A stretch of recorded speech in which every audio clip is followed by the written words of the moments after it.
राम जी को 14 वर्ष का ही वनवास क्यों मिला? 15 का क्यों नहीं? राम जी को 14 वर्षों का वनवास मिलने की कहानी महाभारत के आदि पर्व और रामायण के उत्तरकांड में दी गई है। इस प्रसंग का गहरा धार्मिक और सांस्कृतिक महत्व है, जिसे भगवान राम के जीवन के एक अहम मोड़ के रूप में देखा जाता है। इस 14 वर्ष के वनवास की वजह से ही राम का जीवन एक आदर्श रूप में सामने आता है और उनकी कर्तव्यपरायणता, निष्ठा और त्याग को हम सभी के लिए प्रेरणा स्रोत माना जाता है।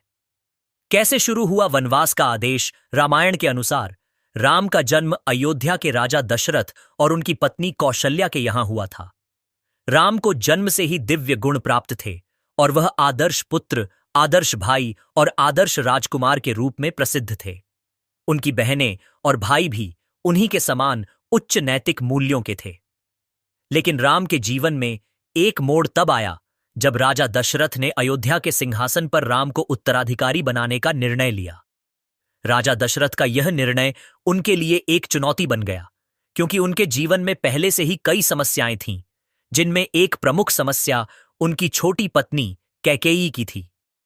कैकेयी ने राजा दशरथ से अपने बेटे भरत को उत्तराधिकारी बनाने की मांग की और इसके बदले में उसने दशरथ से 2 वर आशीर्वाद मांगे थे, जिनमें से पहला था राम को 14 वर्षों का वनवास और दूसरा था भरत को अयोध्या का राजा बना दिया जाए।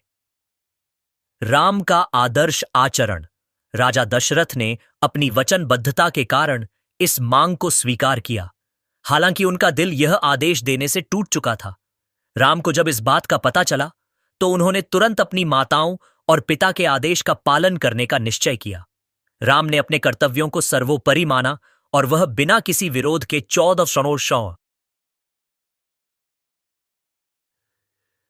14 वर्षों के वनवास को स्वीकार कर लिया। राम का यह कदम केवल एक आदर्श पुत्र के रूप में नहीं, बल्कि एक आदर्श इंसान के रूप में भी सामने आता है। उन्होंने यह सिद्ध कर दिया कि एक राजा या राजकुमार का कर्तव्य अपने परिवार, समाज और देश के लिए सर्वोपरि होता है और वह किसी भी व्यक्तिगत खुशी या असुविधा से ऊपर होता है। सीता और लक्ष्मण का साथ राम के वनवास जाने के निर्णय को लेकर उनके परिवार में शोक का माहौल था, लेकिन उनकी पत्नी सीता और भाई लक्ष्मण ने भी राम के साथ वनवास जाने का निश्चय किया। सीता ने यह कहा कि वह अपने पति राम के बिना जीवन नहीं जी सकती और इसलिए वह भी उनके साथ वनवास जाने को तैयार हो गई। लक्ष्मण ने भी अपनी भाभी सीता और भाई राम का साथ देने का फैसला किया। लक्ष्मण का यह त्याग भी बहुत महत्व रखता है, क्योंकि उन्होंने अपने माता पिता और पत्नी उर्मिला को छोड़कर अपने भाई का साथ दिया।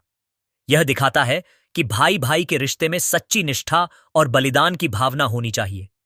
वनवास के दौरान राम ने वनवास के दौरान अनेक कठिनाइयों का सामना किया, लेकिन उन्होंने कभी भी अपने कर्तव्यों से विमुख नहीं किया। उनके लिए ये 14 वर्ष किसी कठिन परीक्षा से कम नहीं थे, क्योंकि इस दौरान उन्हें अनेक राक्षसों, असुरों और कठिन परिस्थितियों का सामना करना पड़ा। उनके द्वारा की गई कठिन तपस्या, राक्षसों का वध और अंत में सीता की खोज, इन सभी घटनाओं ने राम के चरित्र को और भी मजबूत किया। उनका जीवन प्रत्येक व्यक्ति के लिए एक उदाहरण बन गया कि कर्तव्य, धर्म और सत्य के मार्ग पर चलते हुए हम हर कठिनाई को पार कर सकते हैं। राम का वनवास और समाज में शिक्षा। राम का वनवास केवल एक व्यक्तिगत कष्ट का प्रतीक नहीं था, बल्कि यह समाज को एक गहरी शिक्षा देने वाला कदम था। इससे यह संदेश गया कि सत्य और धर्म का पालन करने के लिए व्यक्ति को अपने व्यक्तिगत सुख और आराम को भी त्याग करना पड़ता है। यह समय राम के जीवन में एक निर्णायक मोड़ था, जो आगे चलकर उन्हें राम राज्य की स्थापना करने का अवसर भी प्रदान करता है। राम का जीवन यह दिखाता है कि किसी भी स्थिति में अपने कर्तव्यों से विमुख नहीं होना चाहिए। उनका आदर्श यह है कि परिवार, समाज और राष्ट्र के हित में अपने व्यक्तिगत इच्छाओं और सुखों को त्यागना चाहिए। अंतिम परिणाम और वनवास का महत्व। राम के 14 वर्षों का वनवास समाप्त हुआ और वह अयोध्या लौटे। अयोध्या वासियों ने उनका स्वागत किया और उन्हें राजा के रूप में स्वीकार किया। राम ने अपने जीवन के इस कठिन समय को हर मोड़ पर सही दिशा दी और उनके कार्यों के कारण उन्हें भगवान के रूप में पूजा जाने लगा। राम का वनवास केवल एक कथा नहीं है, बल्कि यह एक संदेश है जो आज भी हमारे जीवन में महत्वपूर्ण है। यह हमें सिखाता है कि जीवन में आने वाली कठिनाइयां चाहे जैसे भी हों, हमें उनसे भागने के बजाय उनका सामना करना चाहिए। कर्तव्य और धर्म।